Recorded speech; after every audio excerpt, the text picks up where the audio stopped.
생명보다 더 귀한 하나님의 말씀을 듣고자 모였습니다.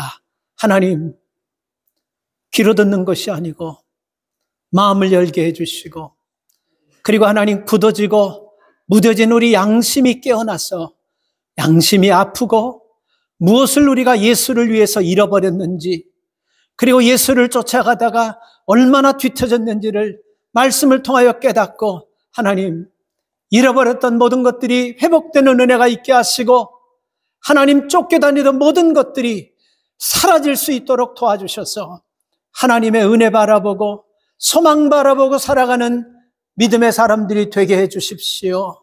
주님, 말씀을 들을 때 성령께서 도와주셔서 들려지고 깨달아지고 믿어지고 삶에 적응할 수 있는 능력을 부어주실 것을 믿고 귀하신 예수님의 이름으로 기도 올리옵나이다. 아멘. 살아오면서 자랑하고 싶은 일들이 나름대로 다 있죠. 이런 거는 특별한 것이기 때문에 좀 자랑해보고 싶은 건 자식 문제도 그렇고, 가정도 그렇고, 개인도 그렇고, 자랑하고 싶을 만한 것들이 있을 때가 있어요. 그리고 또 여러분 살면서 마치 천국과 지옥을 오르락내리락 했던 그런 큰 위기와 아픔, 이런 것들을 여러분 경험한 분들도 있습니다. 이 두 가지 공통점이 뭐냐면요, 다 위기를 통과했다라는 겁니다. 여러분 그런 경험 있으세요? 천국과 지옥을, 제가 말씀드리는 것은 하나님이 계시는 천국, 그리고 마귀들이 사는 지옥, 거기를 왔다 갔다 하는 것이 아니고 그만큼 큰 위기를 당해서 낭떠러지 같은 곳에 뚝 떨어진 경험이 있냐, 이걸 물어보는 겁니다. 저는 오늘 이 본문이요, 다윗이 인생 최고에 있어서 천국과 지옥을 왔다 간 경험담이 오늘 이 본문이라고 저는 생각합니다. 그래서 오늘 여러분 이 본문을요, 8절부터 우리가 읽었지만 30장 1절부터 우리가 마지막 절까지 다 읽어야 되는데, 이거 참 읽으면요, 읽을수록 깊은 하나님의 영적 의미들이 말씀마다 들어가 있다는 걸 깨달아요. 제가 말씀을 준비하면 새번역 성경을 읽고 현대인의 성경을 읽고 개역 개정판을 읽고 우리가 읽는 이런 성경을 읽습니다. 왜냐하면 똑같은 말씀인데요, 어떻게 하면 성도들에게 더 편안하게 더 쉽게 전달될 수 있을까 해서 몇 가지 성경 번역본을 한번 봅니다. 근데 제가 이 성경을 읽으면서 제 마음에 딱 와닿는 것이 뭐냐면 8절 말씀에서 다윗이 하나님께 이렇게 묻습니다. 하나님, 어떻게 할까요? 그런데 하나님께서 하시는 말씀이 8절에 나와 있는데요, 이 말씀이 한 주간 제 마음에 꼽혔다 그래야 되나? 확 와닿습니다. 그리고 이 말씀 놓고 기도하고 이 말씀 놓고 묵상하고 이 말씀을 자꾸 마치 소꼬리 굽듯이 자꾸만 우러냈습니다. 여기서 아주 진국이 나올 수 있도록 자꾸 우러내면서 한 말씀을 오늘 여러분들과 좀 나누려고 해요. 그러니 얼마나 여러분 오늘 말씀이 귀하고 잘 먹으면 곰국 아주 진국 끓여 드신 것보다 더 훨씬 영적으로 효력 있는 말씀이 될 줄 믿습니다. 왜 이렇게 여러분 거창하게 시작하냐면요, 우리가 여러분 다윗의 삶을 보면 다윗은 여러분 어떤 훈련을 거치고 어떤 과정을 거친 다음에 이렇게 왕이 된 것이 아니잖아요. 그렇죠? 목자로 양을 치는 목동이었습니다. 그 당시 가장 천한 직업을 가지고 있던 목동이었는데 어느 날 블레셋이라는 나라가 이스라엘에 쳐들어와가지고 전쟁을 해야 되는데 그 이스라엘 사람들 중에 블레셋과 전쟁을 치를 사람들이 없는 거예요. 쉽게 얘기하면 블레셋에서 대표되는 골리앗이라는 장수하고 싸움할 만한 사람이 없어요. 이스라엘도 장수들이 있습니다. 내노라는 사람들이 있어요. 전쟁에 수없는 경험을 나는 그런 사람들이 있는데도 불구하고 골리앗이 얼마나 대단한지 아무도 그 앞에 나서려고 하지 않는다는 것입니다. 그때 여러분 다윗이 나서서 그 골리앗을 목을 그냥 잘라버려요. 물맷돌 하나 가지고 정확하게 명치를 때려가지고 그 골리앗에서 최고 싸움 잘하는 장군을 쿵 넘어졌는데 다윗이 그 어린 소년 다윗이 큰 칼을 가지고 그 목을 그냥 그 자리에 썰어버려요. 그래서 블레셋 사람들에게 다윗은요 벌벌벌 떨게 하는 사람이에요. 다윗은 그 사건 하나 가지고 사울 왕의 사위가 되고 왕의 가장 측근 자리를 꿰찹니다. 그러니까 여러분 한 번의 사건 가지고 한순간의 사건 가지고 인생이 확 변화버린 거예요. 자, 그런데 여러분 우리가 이렇게 승승장구하면서 계속 믿음 안에 성장하고 변화되고 길들이 자꾸 열리면 얼마나 좋습니까? 그런데 이게 여러분 화근이 되는 거예요. 너무 승승장구하고 너무 백성들의 칭송을 받고 너무 백성들의 인기가 많으니까요. 왕이 이 문제를 놓고 시기하다가 다윗을 죽이려는 마음이 생겨서 계속 죽이려고 합니다. 그러니까 나라를 구해놓고 왕에게 죽음을 당해야 될 처지니까 이게 얼마나 안타깝고 이게 얼마나 비참한 일입니까? 그렇죠? 그리고 당신의 딸을 줘가지고 사위까지 시키고 그 양을 치던 목동이 왕의 최측근으로 오른손과 같은 그런 귀한 일꾼으로 딱 앉혀놓고 이제 왕이 죽이려고 하니까 토사구팽이라 그러나? 사냥개가 사냥한 다음에 사냥 다 한 다음에 그 개를 잡아먹는 거 마치 그런 꼴이 돼버렸습니다. 그러니 어떻게 되겠습니까? 도망 다니기 시작해요. 처음에 도망은 아내와 처자식 살리기 위해서 사울왕을 피해서 도망 다녔는데 이렇게 도망 다니다 보니까 무슨 일이 생겼냐면 이스라엘에서 억울한 일 당하고 힘든 일 당하고 버림받고 소외된 사람들 이런 사람들이 하나씩 모이면서 600명의 수가 모였어요. 그 가족들까지 하면 굉장히 많겠죠. 이런 수가 모여가지고 이제 다윗은 옛날처럼 도망 다녀도 자기 혼자 살기 위해서 도망 다닌 것이 아니고 이제는 자기 식솔류에도 600명의 군사들과 그 아내들과 그 자식들 큰 식솔들을 거느리면서 도망 다니게 이게 쉽지가 않는 거예요. 그래서 여기도 도망가보고 저기도 도망가보고 했는데 사울왕의 손이 미치지 않는 곳이 없어요. 그래서 고민하다가 다윗이 결정 내린 것이 가장 강한 나라에 망령해버리면 이 사울왕이 가장 강한 나라에는 쳐들어오지 못하겠지 생각하고 자기도 죽기를 결심하고 선택한 나라가 뭐냐면 블레셋이라는 나라를 선택합니다. 참 아이러니하죠. 근데 그 블레셋 사람들 중에는 군 장수들 중에는 그 다윗을 모르는 사람이 없어요. 그런데 여러분 그 나라에 자기 아내와 처자식과 자기를 따르는 600명의 부하들과 가족들과 그 모든 식솔들을 거느리고 거기에 망령 신청을 해버렸어요. 그리고 나서 여러분 그 블레셋 사람의 왕 아기스라는 사람의 마음에 들어야 되니까요. 벨리를 다 합니다. 왕의 마음에 들어야 되니까 이 블레셋 나라 변방에 있는 나라들을 치면서 나라를 자꾸만 블레셋 나라를 확장시켜주기 시작하고 그리고 블레셋 나라에 쳐들어오려고 하는 그 나라들은 다윗이 미리 알고 가가지고 공격해가지고 그들을 다 몰살시켜버리고 이런 일까지 해버리네. 이게 하나님의 사람이고 믿음의 사람이 피하고 도망다니다가 자기 식솔과 자기를 따라다니는 사람을 살려기 위해서 이런 일까지 벌려야 됩니다. 이게 어떻게 보면 굉장히 아이러니한 겁니다. 그렇죠? 그런데 여러분 이렇게 살아가다가 왕의 마음에 이제 인정받을 좀 딱 되니까 블레셋에 그 지역에 있는 수많은 나라들이 연합해서 그 블레셋 나라를 공격해 왔습니다. 전쟁이 일어나 버렸어요. 보통 때 전쟁은 왕은 출전 안 하고 다윗을 시켜가지고 다윗은 죽어도 되니까 망명한 사람이니까 그를 시켜서 전쟁을 대신 쳐주는데 이번엔 전쟁이 큰 전쟁이니까 왕과 블레셋의 모든 장수들이 함께 이제 전쟁에 참석해야 될 그런 큰 전쟁입니다.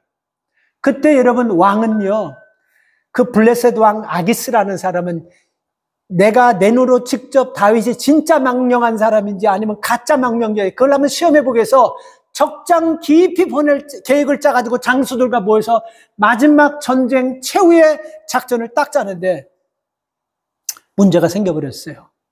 그 블레셋 장수들이 우리는 이 전쟁에 참석할 수가 없습니다. 우리는 왕의 말을 따를 수가 없습니다 하면서 브레이크를 딱 잡아요. 이유가 뭐냐면요. 다윗이 적장 제일 안에 들어가서 전쟁을 치게 한다. 우리는 그거 받아들일 수 없습니다. 왜냐하면 그 장수들은 소문을 들어서 그 젊은 소년이 이 블레셋 나라에서 가장 싸움 잘하는 장수를 한 방에 넘어뜨려가지고 그 어린 아이가 큰 칼 가지고, 자기보다 더 큰 칼 가지고 그 블레셋의 목을 끄는 게, 그게 얼마 안 된 것 같은데 우리가 그 사람하고 같이 전쟁한다. 우리는 할 수가 없습니다. 만약에 그 사람이 전쟁에서 배반한다든지, 그 전쟁에서 만약에 우리를 다치면 우리가 어떻게 감당할 것입니까? 한 번 배반한 사람은 또 배반할 것이, 우리는 할 수 없습니다. 이렇게 돼버렸어요. 그래서 결국은 여러분, 왕이 전쟁을 나게 해서 이 다윗을 그 전쟁에서 배제시켜버립니다. 자, 그런데 여러분, 여기서 문제가 뭐냐면, 다윗이 거느리는 식솔들은 자기 와이프하고 자식만 있는 것이 아니고 600명의 군인들과 아내와 자식들과 이런 엄청난 그룹을 거느리고 있어요. 그러니까 어디서 이 사람들을 먹을 양식을 찾냐면요, 전쟁해가지고 이겨가지고 그 노량물을 왕에게 바쳐주고, 그 왕에게 바친 노량물을 주면 이제 그걸 가지고 600명의 식소들과 그들이 먹고 살았어요. 그러니까 이 전쟁에서 다윗은요, 이 가족들을 살리기 위해서는 꼭 그 전쟁에 참석해서 이겨가지고 그 노량물을 거둬와야 되는 것입니다. 근데 거기서 실패해버렸네. 전쟁 참석 못하게 해버려서. 그러니 마음이 얼마나 짐이 되겠습니까? 그래도 어쩔 수 없잖아요. 다른 장수들이 이 사람이 전쟁 나가면 우리는 참석할 수 없다고 하니까 그 왕이 다윗을 배제하고 너는 네 진영으로 돌아가라. 그래서 그 군대를 데리고 다시 자기들이 왔던 곳으로 돌아옵니다. 그게 거기서부터 자기 진영까지 얼마나 걸리면 30장 1절이면 3일날치 걸렸다 그랬어요. 하루 이틀 3일이 걸린 거예요. 와보니까 자기들이 사는 그 마을이 쑥대밭이 돼버렸어요. 싹 다 불타서 집들은 다 잿더미가 돼버렸고, 아니 사람이 죽었으면 시신은 짐승 시신 이런 것밖에 없고, 사람은 찾을 수가 없어요. 시신도. 그래서 여러분, 불을 다 그 마을 불질러버리고 그 아내와 그 자식들을 다 끌고 간데, 그들이 누구냐면 아말렉 사람이 그런 짓을 한 거예요. 그러니 여러분, 이런 일이 딱 벌어졌으니 이게 얼마나 기가 막힙니까? 다윗이 살아보려고 이스라엘 사람들이 가장 싫어하고 가장 이스라엘 사람들이 원수처럼 생각하는 그 나라에 망령 신청까지 해가지고 자기가 목숨을 걸고 살아보려고 여기서 내가 목을 다 걸었는데 이런 일들이 떡 생겨버리니까 얼마나 다윗이 한심하겠습니까? 한순간에 다윗의 계획, 꿈들이 싹 다 사라져버린 거예요. 그래서 여러분, 얼마나 이들이 많이 울었겠습니까? 4절 말씀을, 30장 4절 말씀을 보니까요, 다윗과 그와 함께한 백성이 울 기력이 없도록 소리를 높여, 너무너무 소리를 높여 울어가지고 이제는 울 기력이 없을 정도로 소리를 높여 울었습니다. 여러분, 이 장면을 한번 가만히 생각해 보세요. 아내를 잃어버리고 자식을 잃어버리고 모든 집들이 다 불타가지고 잿더미가 되는 그걸 보면서 믿음 있는 사람은 하나님께서 다 해주시겠자고 여유를 가질 사람이 누구나 있겠습니까? 이건 똑같은 거예요. 믿음 있는 사람이나 믿음 없는 사람이나. 다윗도, 그리고 이 다윗을 다 600명 똑같은 거예요. 아내 잃어버렸죠. 자식 잃어버렸죠. 자기 모든 재산 다 사라져버렸죠. 집 다 불타가지고 다 잿더미 됐죠. 이거 보고 안 울 사람이 어디 있습니까? 자, 그런데 이게 중요한 거예요. 우리가 여러분 슬픈 일을 당하면, 예수 믿는 사람이고 믿지 않는 사람이고 이런 아픔을 당하면, 업처구니 없는 일을 당하면 통곡하고 우리가 여러분 울 수밖에 없는 건 사실이에요. 근데 그게 문제가 되는 거 아니에요. 그 다음에 문제가 되는 겁니다. 운 다음에, 그 다음에 문제가 되는 거예요. 그 다음에 믿음의 사람이냐, 그 다음에 내가 세상적인 사람이냐, 이게 여러분 굉장히 중요한 겁니다. 우리가 여러분 위기를 만났을 때 이스라엘 백성들을 보면요, 모세와 이스라엘 백성들의 모습이 확연하게 갈라집니다. 모세는 이스라엘 백성들을 광야로 이끌어내서 가나안으로 가는데 홍해를 만나고 무리바 반석을 만나고 이런 블레셋이나 이런 아모리족들을 만나면서 그럴 때마다 여러분 이 믿음 없는 백성들은요 항상 지도자를 탓했어요. 원망했어요. 저 사람이 우리를 잘못 데려가서 이런 위기를 만나고 이런 어려움을 만났으니까 저 사람을 죽이고 다시 애굽으로 돌아가자. 이게 믿음 없는 사람들의 모습인 거예요. 오늘 6절 말씀을 보니까 여러분 이 다윗을 쫓아갔던 사람들이요 똑같은 여러분 그런 상을 당합니다. 이 믿음을 가진 사람과 믿음을 갖지 않는 사람들의 차이점이 뭐냐면 이 6절에서 여러분 우리에게 보여주고 있어요. 무슨 차이냐면요. 슬픈 일을 당하고 억울한 일을 당하고 힘든 일을 당하면 땅을 치고 대성통곡을 우는 건 똑같아요. 그건 괜찮아요. 그건 잘못한 거 없어요. 부끄러운 것도 아니에요. 근데 두 번째가 뭐냐면요. 믿음이 없는 사람은 이 문제가 딱 생기면요. 다른 사람을 원망하는 거예요. 이스라엘 백성들이 어려움을 당할 때마다 모세를 원망해서 모세 죽이고 애굽으로 돌아가자 했듯이 지금 이 백성들이 600명이 지금 자기들 다윗이 원해서 온 사람들이 아니걸랑요. 다 자기들이 살아보려고 이스라엘은 희망이 없고 사울 왕 앞에서는 희망이 없으니까 다윗을 쫓아가면서 새 나라 새 땅을 만들려 해서 다 진이 스스로 찾아온 사람들이에요. 그런데 이런 위기를 딱 만나니까 대성 통곡하는 거는 다윗도 통곡했고 그들도 통곡해요. 목이 아플 정도. 그 다음에 6절 말씀 보면 이들이 한 것이 뭐냐면요. 돌을 들어서 다윗을 때려 죽이려고 한다는 것입니다. 이게 여러분 위기를 만나면요. 믿음의 사람과 그리고 여러분 세상 사람들이 이렇게 갈라지는 거예요. 여러분 이 위기를 만났을 때 다윗 때문에 우리가 이렇게 됐다라고 생각해요. 다윗을 돌로 때려 죽이면 붙잡혀가서 포로가 된 자기 부인들과 자식들이 돌아옵니까? 잿더미가 된 집들이 여러분 다시 회복이 돼요? 잃어버렸던 것들이 다 찾습니까? 그렇지 않아요. 여러분 저는 여러분들에게 특별히 부탁드립니다. 우리가 가정이라는 곳에서 우리는 지금 다 살아가려고요.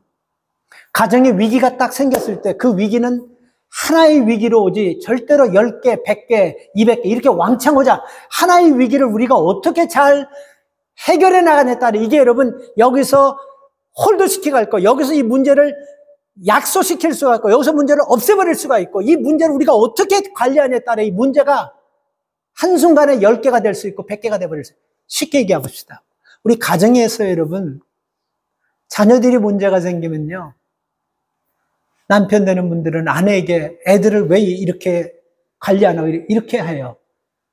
그러면 아내 되는 분들이 대부분 맞아 내가 잘못했어요. 그러지 않고 당신은 뭐 하느라고 여기까지 이렇게 왔냐. 이렇게 되면 여러분 애 하나의 문제가 갑자기 가정에 3개로 6개로 10개로 확 번락되면서 이게 마치 여러분 이게 휘발유를 불구덩이에 확 뿌려버리면 걷잡을 때 확 뿌려올라. 그거와 똑같은 거예요.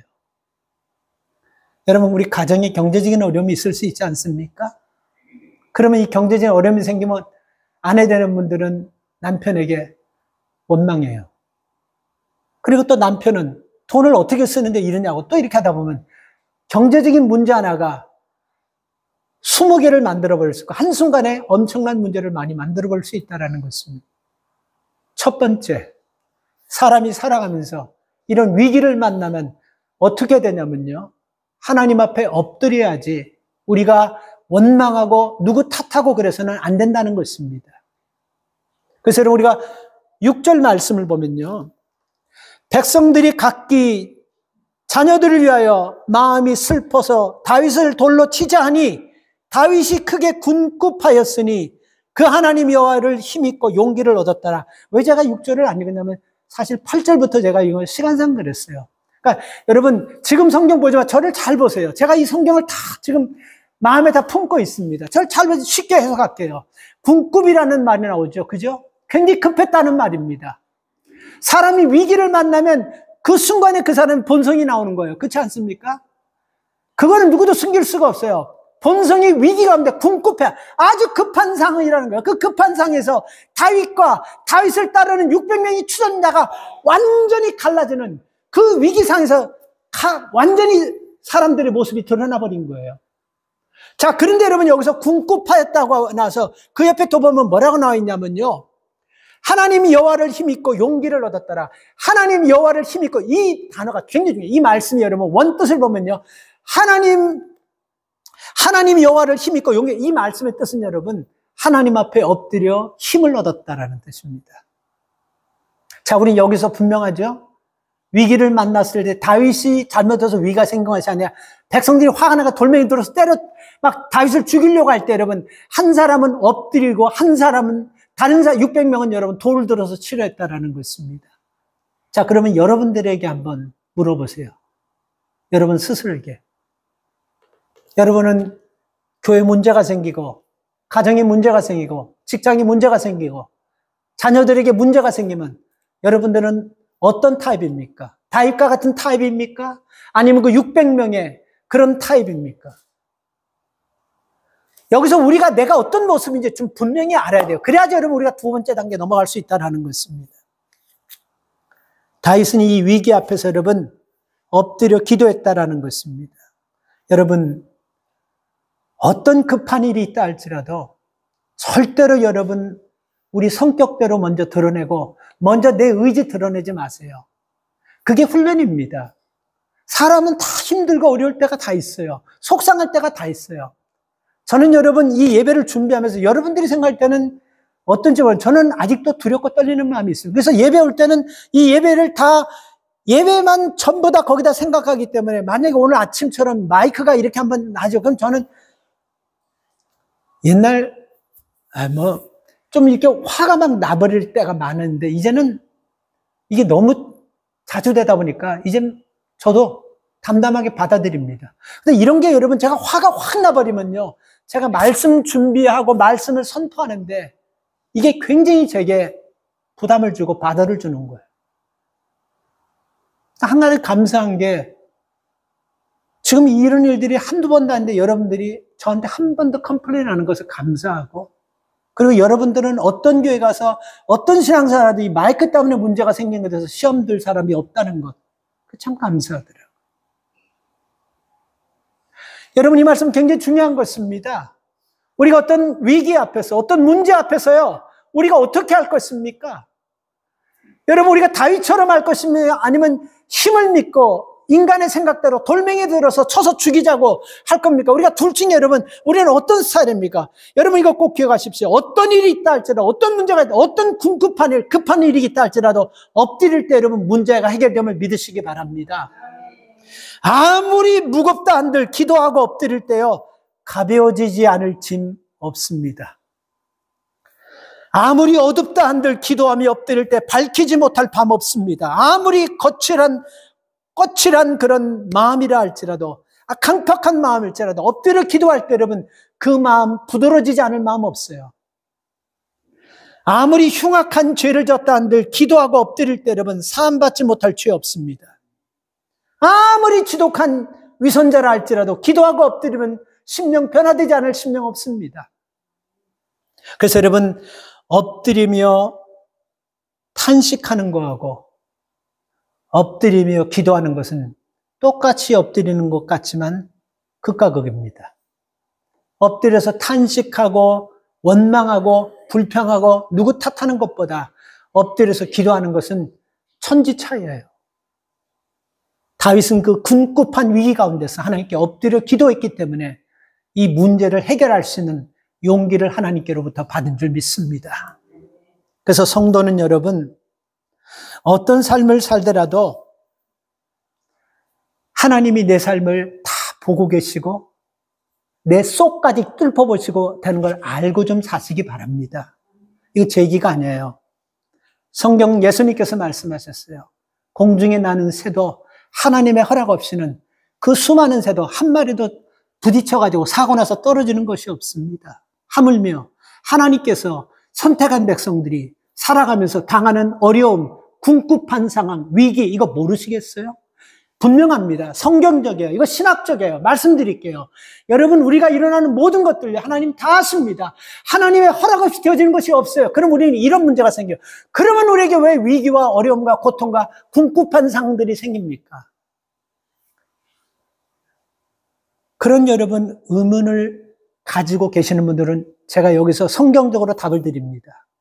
세 가지로 짧게 나눌게요. 첫째는 여러분 우리가 잘못해서 나는 의롭게 산다고 하지만 하나님이 보셨을 때는 하나님의 뜻이 전혀 아닌 내 소견대로, 내 고집대로 살 때 위기를 만날 수가 있습니다. 그리고 또 하나는 여러분, 우리 가정에서 다른 사람 때문에 그 가정에 속한 사람들이 다 위기를 당할 수 있어요. 세 번째는 여러분, 위기를 통해서 하나님의 선한 특별한 뜻이 있기 때문에 위기를 주실 수가 있어요. 이 세 가지입니다. 이걸 성경적으로 좀 살펴보면요. 여러분, 우리가 요셉이라는 사람 보세요. 요셉이 무슨 잘못해서 계속해서 그런 위기를 당하고 어려움을 당합니까? 아니잖아요. 그죠? 요셉이 뭐 잘못해서 위기를 당한 것이 아니잖아요. 해석할 수가 없는 거예요. 요셉은 믿음을 지키면서 계속 위기를 당하는 거예요. 그리고 여러분, 우리가 이사야 선지자라든지 에레미야 선지자를 보세요. 왜 그들이 감옥에 가고 두들겨 맞고 그들이 그렇게 많은 사람의 고통을 받습니까? 이유가 뭡니까? 그들이 잘못해서가 아니에요. 백성들이 잘못한 것을 가지고 하나님 말씀을 증거할 때 회개하고 돌아오라는 그 말씀이 싫으니까 이사야 선지자와 에레미야 선지자를 돌로 쳐서 죽이려고 때리거든요. 이스라엘 백성들의 죄 때문에 이사야 선지자와 에레미야는 고통당하는 것입니다. 자, 우리는 여기서 이제 바로 여러분, 우리가 내 잘못 때문에 고통당하고 특별하게 하나님께서 연단하시기 위해서 고통당하고 남 때문에 고통당하는 이 세 가지 고통 속에서 우리에게 주는 메시지가 뭐냐는 겁니다. 이게 어떤 메시지인 것 같아요? 딱 하나입니다. 엎드리라는 메시지예요.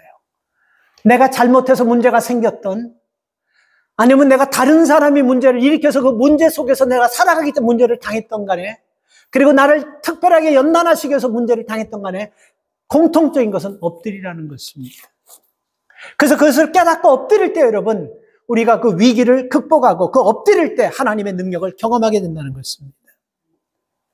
그래서 여러분, 하나님께서 기도하라고 사인 주실 때는요, 처음에부터 아주 우리가 감당치 못할 그런 거 안 줍니다. 아주 작은 문제를 줘요. 그때 알아듣고 엎드려 기도하면요, 대부분 해결됩니다. 엎드리라고 작은 문제를 줬을 때 그걸 깨닫고 기도하면 대부분 문제가 해결돼요. 그런데 하나님의 그런 경고를 알아채지 못하고 그냥 그 문제를 키우는 경우가 많다는 겁니다. 이런 문제가 딱 생기면 엎드리라고 준 문제인데 엎드리기보다는 화내고 남 탓하고 이 600명의 돌멩이 들고 누구를 정죄하려고 하고 일으키면서 이 기도하지 않고 버팅기다가 더 큰 문제를 하나님께서 주시는 거예요. 그래서 우리가 여러분 이런 위기를 딱 만났을 때 이거는 우리가 믿음 안에서 기도하면서 해결돼야 된다고 한다면 엎드릴 수 있기를 바랍니다. 버팅기다가 여러분 정말 우리가 큼직한 난제를 만나면요, 그때는 정말 우리가 힘들어지는 거예요. 이 사인을 볼 수 있어야 된다는 것입니다. 인생은 급박할수록 하나님께 엎드려야 될 줄 믿습니다. 그래야 회복이 되고 그래야 길이 열리는 것입니다. 그리고 여러분, 우리가 내 삶이 바뀌기를 원하고 여러분의 주변의 사람들의 삶이 바뀌기를 원하면요, 그 사람을 놓고 엎드리세요. 바짝 엎드리세요. 납작 엎드리세요. 야곱이 여러분 야복강가에서 이스라엘 된 것은 환도뼈가 부러지는 자기의 모든 목숨을 걸고 바짝 엎드린 결과지 대충 그렇게 해서 사람 변화된 거 아닙니다. 바짝 엎드려야 돼요. 그러지 않고는 여러분 우리가 정말 큰 위기를 만나게 된 것입니다. 여러분 개인이 그렇고 여러분 주변에 여러분과 관계된 사람이 부정적인 생각을 하고 있다면 바짝 엎드려 기도하면 긍정적 사람으로 변화됩니다. 정말이에요. 바짝 엎드리세요. 성격이 문제가 있는 사람을 놓고 여러분 우리가 기도할 때요, 바짝 엎드려가지고 야곱이 야복강가에서 환도뼈가 부러지는 이런 대가를 목숨 걸고 엎드리면요, 그 성격 변화됩니다. 악한 사람 놓고 바짝 엎드리면 선한 사람으로 변화되고, 약한 사람 놓고 바짝 엎드리면 강한 사람 변화되고, 어둠을 좋아하는 사람 놓고 바짝 엎드리면 빛 가운데로 돌아오게 되고, 악한 사람들 놓고 기도하면요, 변화됩니다. 그래서 오늘 여러분 우리가 이런 위기 앞에서 우리는 남 탓하고 누구 원망하고 돌멩이 들어서 군중들의 심리 가지고 정죄하는 심리가 아니고 다윗처럼 6절에 바짝 엎드려서 해결해 나갈 수 있기를 축복합니다. 또 하나 여러분 우리가 위기를 만났을 때는 여러분, 제가 가끔 여러분께 말씀드립니다. 몸이 아플 때는 여러분 전문가인 의사를 찾아가야 돼요. 그리고 법적 문제는요, 전문가를 찾아가야 돼요. 제가 옛날에 한번 어떤 교회 그 목사님과 대화하면서 어떤 교인이 영주권 문제 가지고 이렇게 물어보는데 저는 교회에서 영주권을 한 사람도 내준 적이 없어요. 제가 말씀드렸지만 그것 때문에 저희 교회 온 적이 있지만 제가 못한다 해서 우리 교회 떠난 사람들도 있고 안 해줬습니다. 못 해줬지 안 해준 게 아니고. 그래서 나는 그런 법을 잘 몰라요. 근데 나와 어떤 목사님이 있는데 그분이 영주권 문제를 가지고 자꾸 질문하는데 이 목사님은 덤성덤성 막 답을 내는데 내가 생각해도 이거 잘못하다가 잘못 인포맨을 줘서 이거 큰일 나겠다는 생각 들고 내가 그분에게 딱 이 한마디 했어요. 집사님, 이 목사님 얘기 다 듣고 큰일 납니다. 이 목사님은 이민 전문가 아니에요. 제가 생각해도 제가 그 목사님을 잘 아니까 친구 목사 같으니까 얘기해요. 이 목사님 다른 거 다 이거 전문 아닙니다. 반드시 변호사에게 물어보세요. 전문가에게. 나중에 후회하지 마시고. 그래서 이 목사님에게 조금 섭섭하고 서운했지만 제가 그 얘기 딱 한마디로 더 이상 얘기 안, 나는 모르지만 상식적으로도 그렇게 맞지 않는 얘기를 하기 때문에 내가 깜짝 놀랐어요. 그래서 그 사람이 그 얘기 듣고 와서 잘못되면 누가 뒷감당할 거예요. 여러분, 그래서 우리가 어려운 일을 만났을 때 그 어려운 문제 여러분 전문가를 찾아가는 거 중요합니다. 그러면 우리가 여러분 영적으로 신앙 안에서 믿음 안에서 어려움이 있으면 누구를 찾아가야 됩니까? 저한테 오라는 것이 아닙니다. 하나님 앞에 찾아가서 하나님께 물어야 돼요. 여러분, 우리가 신앙생활 하다가 뭘 잃어버린 분들이 있습니까? 믿음 생활하다가 교회 섬기다가 재정적으로 손해보신 분들이 있습니까 혹시? 우리가 다른 사람을 섬기고 돕다가 경제적으로 좀 손실된 그런 상황이 있습니까? 우리가 선한 일 하다가 우리가 좀 손해본 거 있어요? 우리가 믿음의 삶을 살다가 나보다 더 늦게 시작한 사람이 나보다 더 빨리 앞서가지고 나보다 더 추월한 그런 상황이 있습니까? 오늘 이 8절 말씀 보면 두 번째로 우리가 위기 때 우리가 어떻게 해야 되는지 말씀하고 있습니다. 여러분, 다윗은요, 머리가 굉장히 좋은 사람이에요. 그리고 전쟁도 숨없이 해가지고 수많은 경험이 있어요. 근데 이런 상황이 딱 되면 다윗은 어떻게 해야 되는지 대충 인간적으로도 경험적으로도 방법도 있고 자기 생각도 말할 수 있어요. 그런데 그렇지 않았다는 거예요. 8절에 보면 하나님께 물어보는 겁니다. 여러분, 우리가 물어본다는 건 뭐예요? 하나님 앞에 나와서 기도하는 거예요. 물어보는 거예요. 8절 보세요. 다윗이 여호와께 묻자와 가로되 내가 이 군대를 쫓아가면 미치겠나이까? 여호와께서 대답하여 쫓아가라. 내가 반드시 미치고. 이게 현대인의 성경을 보면 더 재미있고 더 클리어해요. 여기서 여러분 8절 말씀 보면 쫓아가라. 내가 반드시 미치고 정령들. 현대인의 성경을 이렇게 나왔습니다. 쫓아가라. 내가 반드시 따라잡고 반드시 도로 찾을 것이다. 반드시 따라잡고 반드시 도로 찾을 것이다. 이렇게 나와 있어요. 현대인의 성경은요. 근데 우리는 정령 미칠까 이게 복잡하면 굉장히 클리어하게 나오더라고요. 따라가라. 반드시 따라잡고 반드시 정령 도로 찾을 것이다. 제가 여러분 이 말씀 이 단어 가지고 한 주간 동안 묵상했던 말씀이에요. 오늘 전하는 말씀은요. 오늘 우리 최한나 권사님 한국 놓고 참 관심 많이 갖고 기도 많이 하시는 거 아마 여러분 다 알 겁니다. 누구나가 다 우리나라 놓고 지금 기도해야 될 때예요. 근데 저는 확신해요. 반드시 하나님 회복시켜 줄 걸 확신해요. 이 성경 말씀을 근거로 해서 나는 확신합니다. 아마 대한민국 여러분 세계에서 제일 발달된 민주주의로 성장할 거예요. 나는 그거 확신해요. 지금 세계 어느 나라도 한국처럼 이렇게 국민들이 갈라져가지고 이렇게 정체관여한 나라는 전 역사적으로 아무도 없습니다. 이 한국은요, 아마 세계에서 가장 클리어한 나라, 가장 민주주의가 강력한 나라, 그리고 하나님이 선교 대한민국으로 쓰는 그런 나라를 만들기 위한 지금 기초과정인 줄 믿습니다. 회복될 거예요. 오늘 이 말씀, 8절 말씀 보면 쫓아갈까요 말까요 할 때 쫓아가라. 내가 반드시 따라갈 것이고 따라잡을 것이라고 나와 있습니다. 그리고 반드시 도로 찾으리라. 우린 여러분 예수 믿으면서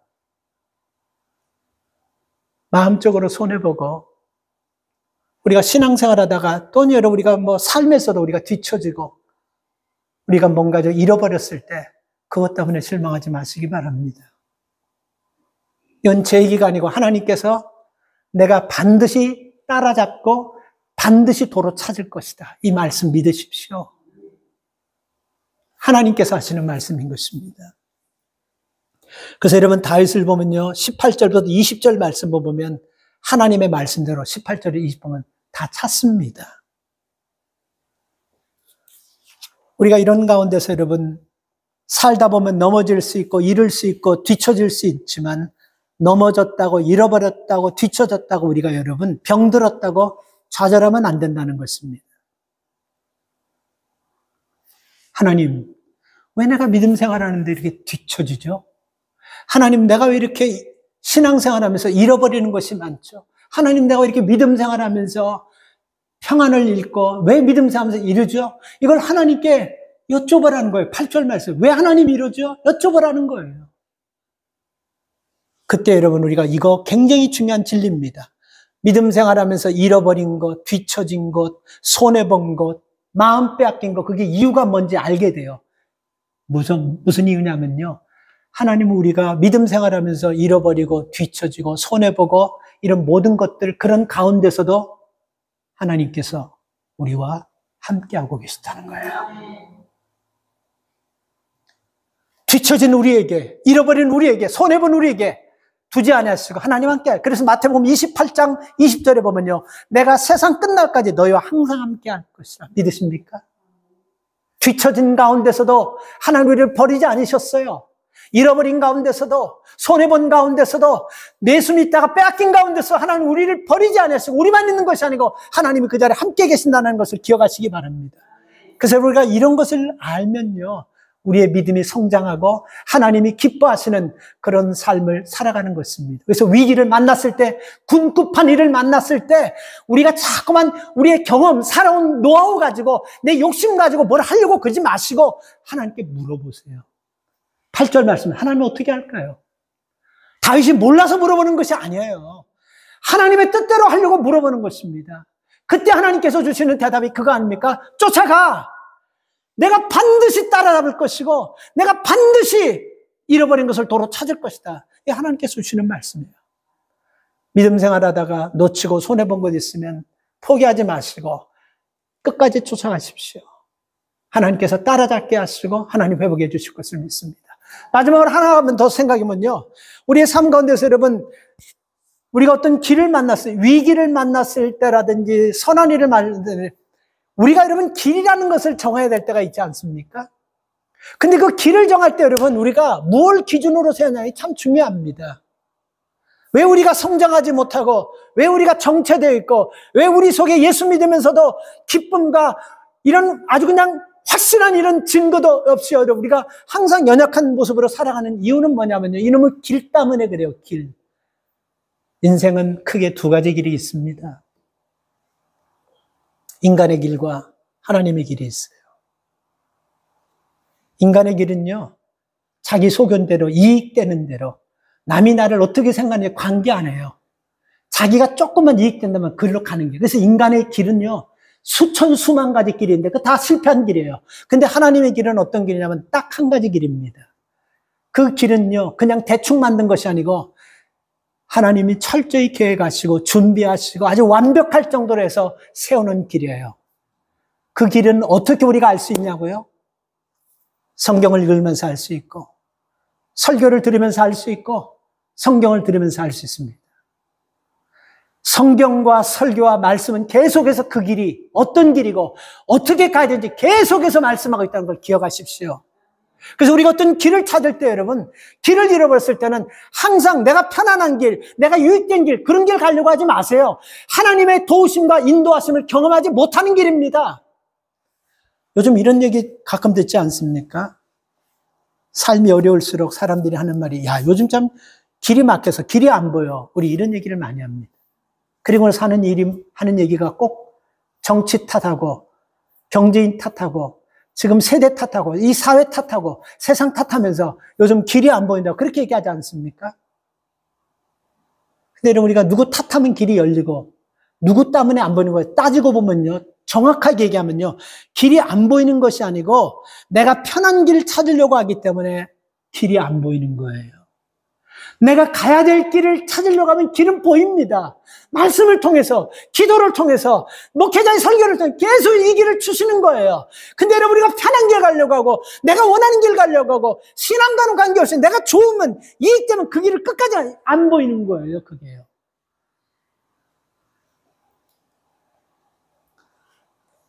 그래서 여러분 우리는 어려운 현장 속에서도 하나님께서 길을 보여주실 때 그 길로 여러분 가야지 하나님이 나를 도우시는구나. 아, 하나님이 진짜 살아계시구나. 아, 하나님이 진짜 내 삶을 다 책임져주시구나. 정말 내가 잃어버린 것을 이분이 다 백업해 주겠구나. 그리고 내가 이 뒤처진 삶을 하나님께 이런 걸 느끼는 건데 계속해서 그 길 가지 않고 자기가 원하는 길 가면서 그걸 느끼려고 하니까 못 느끼는 거예요. 근데 또 하나 여러분 문제가 뭐냐면요. 여러분들이 왜 그 길을 가는지, 못 가는지 제가 설명해 드릴게요. 여러분 잘 들으십시오. 굉장히 중요한 말씀입니다. 결론 부분이에요. 잘 들으세요. 부탁합니다. 왜 그러냐면요. 왜 우리가 그 길을 못 가냐면 바로 이것 때문에 못 가는 것입니다. 하나님께서 여러분 주신 길을 우리가 가려고 트라이해보지 않은 사람은 여기 하나도 없다는 거 다 알아요. 한 분도 없. 다 우린 그 길을 트라이해봤는데 어디서 걸리고 어디서 스탑하냐면요. 말씀한 길을 갔는데 길이 열리기보다도 내가 손해보게 되고 내가 더 힘들어지게 내가 더 피곤하게 되고 내가 더 사람과의 관계에서 자꾸 힘드니까 치이니까 이 길을 여러분이가 포기하고 주저하고 안 가려고 하는 거예요. 그렇지 않습니까? 안 그래요? 뭐 딴 거 있어요? 이 길을 포기하려고 하는 것이 여러분 바로 이런 문제 때문에 포기하는 거예요. 아니, 길을 가면 하나님께서 내가 이제 결심하고 기도하고 이제 내가 하려고 그러면 뭔가 좀 잘 되고 자식들도 좀 변화되고 다 이래야 되는데 이건 뭐 더 말도 안 듣고 더 문제가 꼬이고 더 복잡해지고 자꾸 이러니까 이게 진짜 맞는 길인가 하면서도 이 길에 가는 대가를 받지 못하니까 안 가려고 하고 주저하려고 하는 것이고 의심하려고 하는 그래서 안 가는 거예요. 다른 이유 아니에요. 만약에 우리가 결정했을 때 길이 열리고 모든 일들이 착착착착착 잘 되면 그 길 안 갈 사람 없어요. 이게 성경의 굉장히 중요한 핵심입니다. 여러분, 하나님께서 인도하셔서 가는 길이라고 해도 길 처음부터 열리지 않습니다. 아브라함을 불러가지고 하나님께서 본토 친척 아비 집을 떠나라고 했을 때 아브라함은 왜 떠나요? 어디로 떠나? 묻지도 않고 이유도 안 되고 그냥 떠났잖아요. 그죠? 근데 아브라함이 길이 열렸습니까? 하나님 말씀 듣고 순종하는 길이 열렸어요?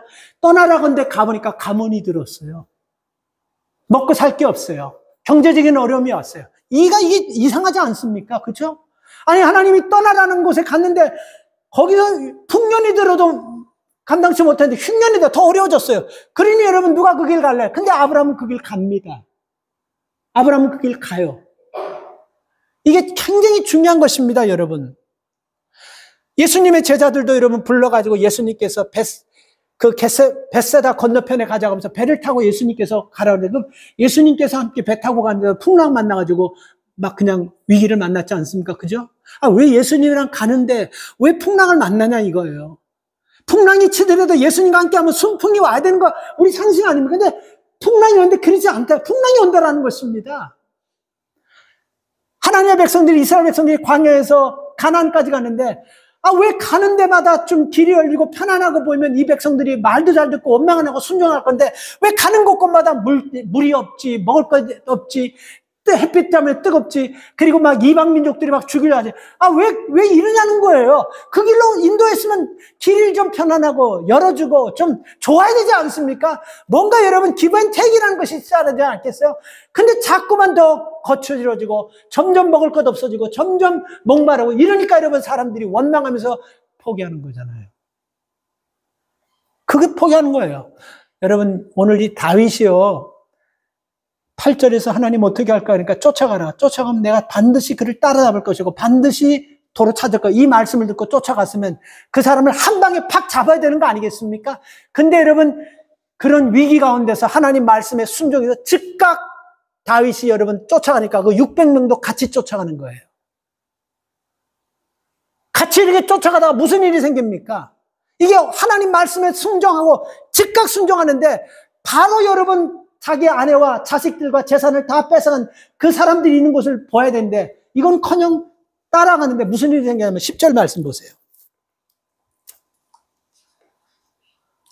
곧 피곤하여 부솔 시내를 건너지 못하는 200인이 머물렀고 다윗은 400인을 거느리고 쫓아가니라.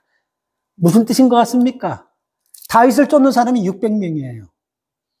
그리고 여러분 이 사람들이 찾아야 될 그 사람들의 아말렉군은요 6만 명이 될 수 있고 엄청나게 많은 수예요.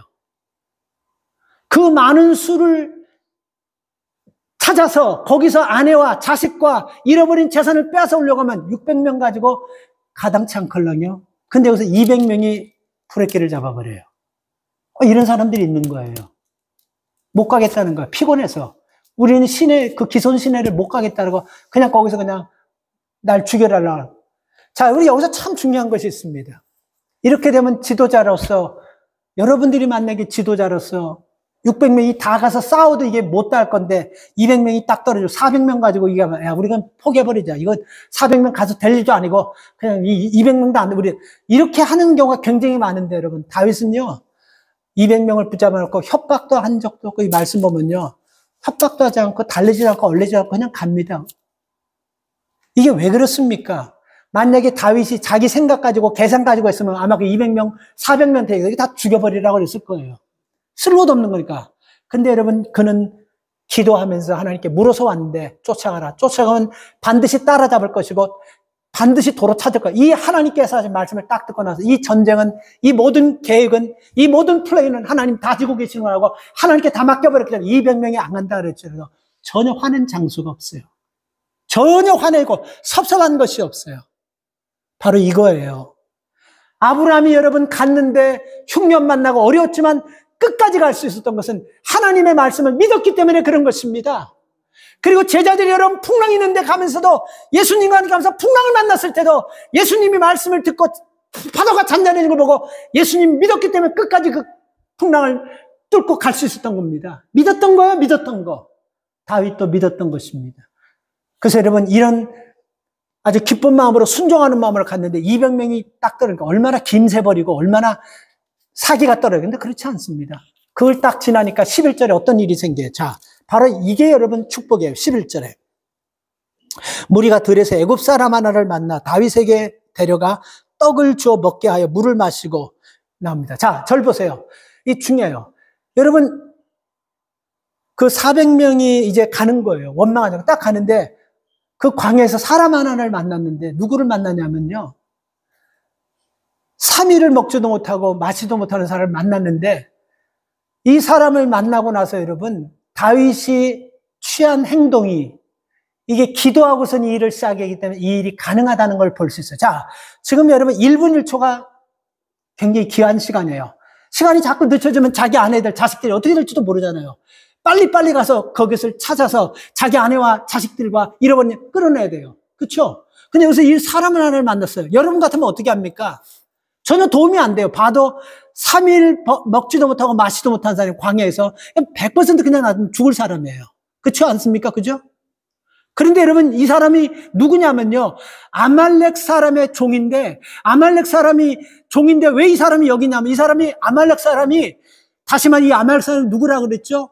이 다윗의 아내와 자식들과 600명의 자식과 아내 다 빼앗아가 포로로 끌고 간 그 무리들 중에 그 주인 집에 있는 종 중에 하나인데 병이 들어서 버려버렸다 그랬어요. 그 주인이.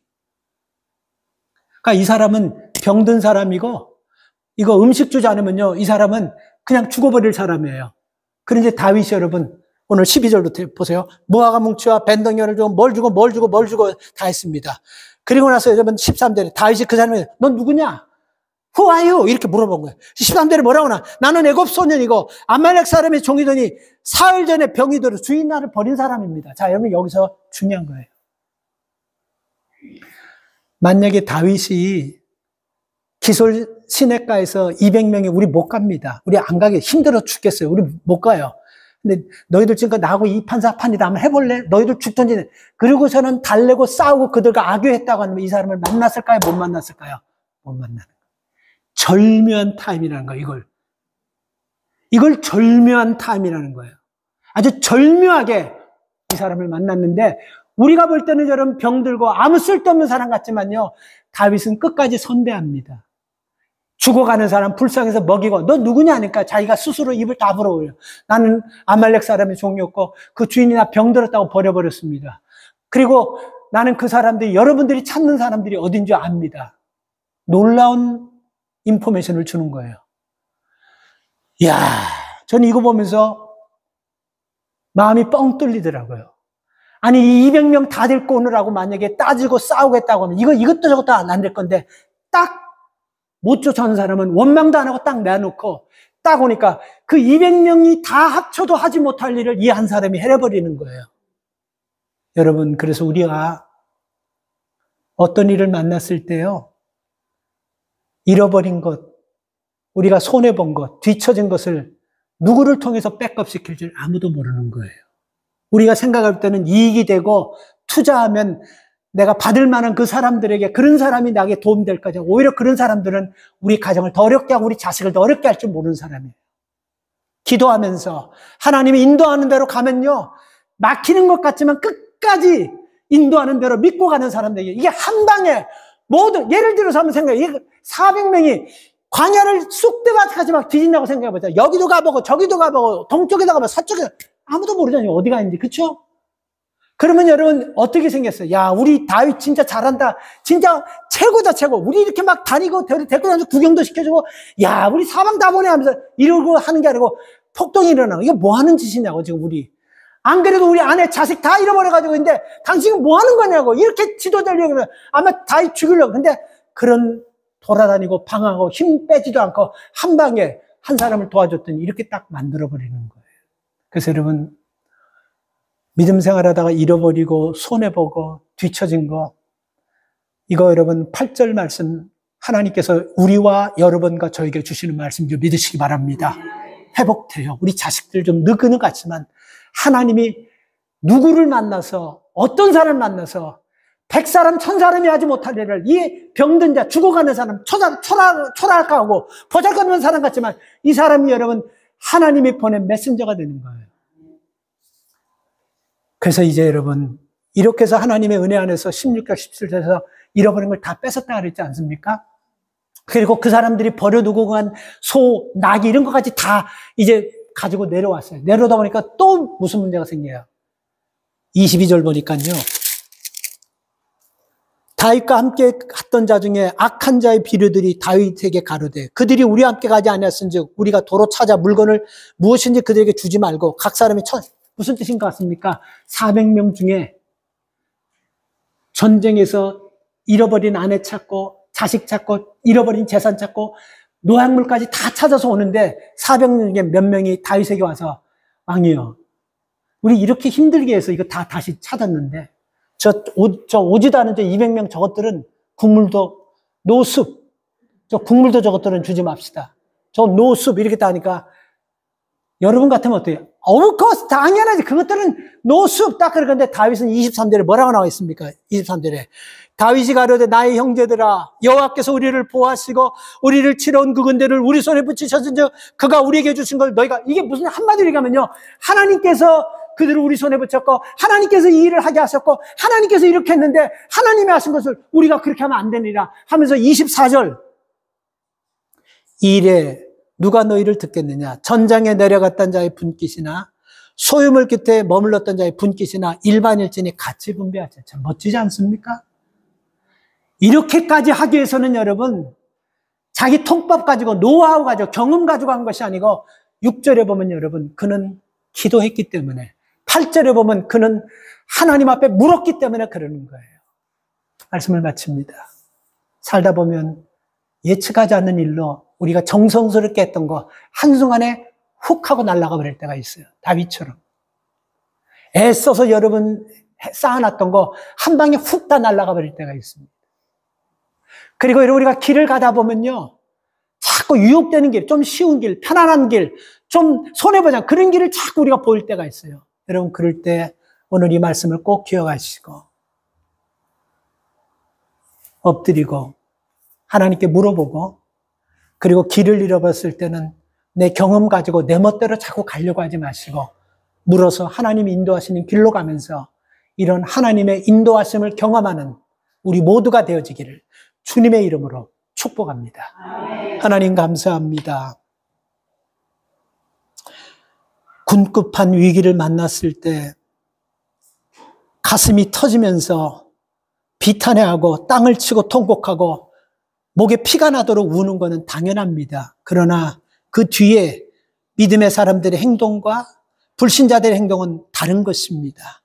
다윗처럼 믿음으로 살아가는 사람은 하나님 앞에 기도하면서 엎드려 하나님께 물을 때 하나님이 주시는 말씀, 그 말씀 듣고 가기가 참 불편하고 어려운 상황이지만 쫓으라, 반드시 따라잡을 것이고 반드시 도로 찾을 것이라는 이 말씀 믿고 가면서 어려움도 극복하고 이 말씀대로 되어지는 것을 경험했습니다.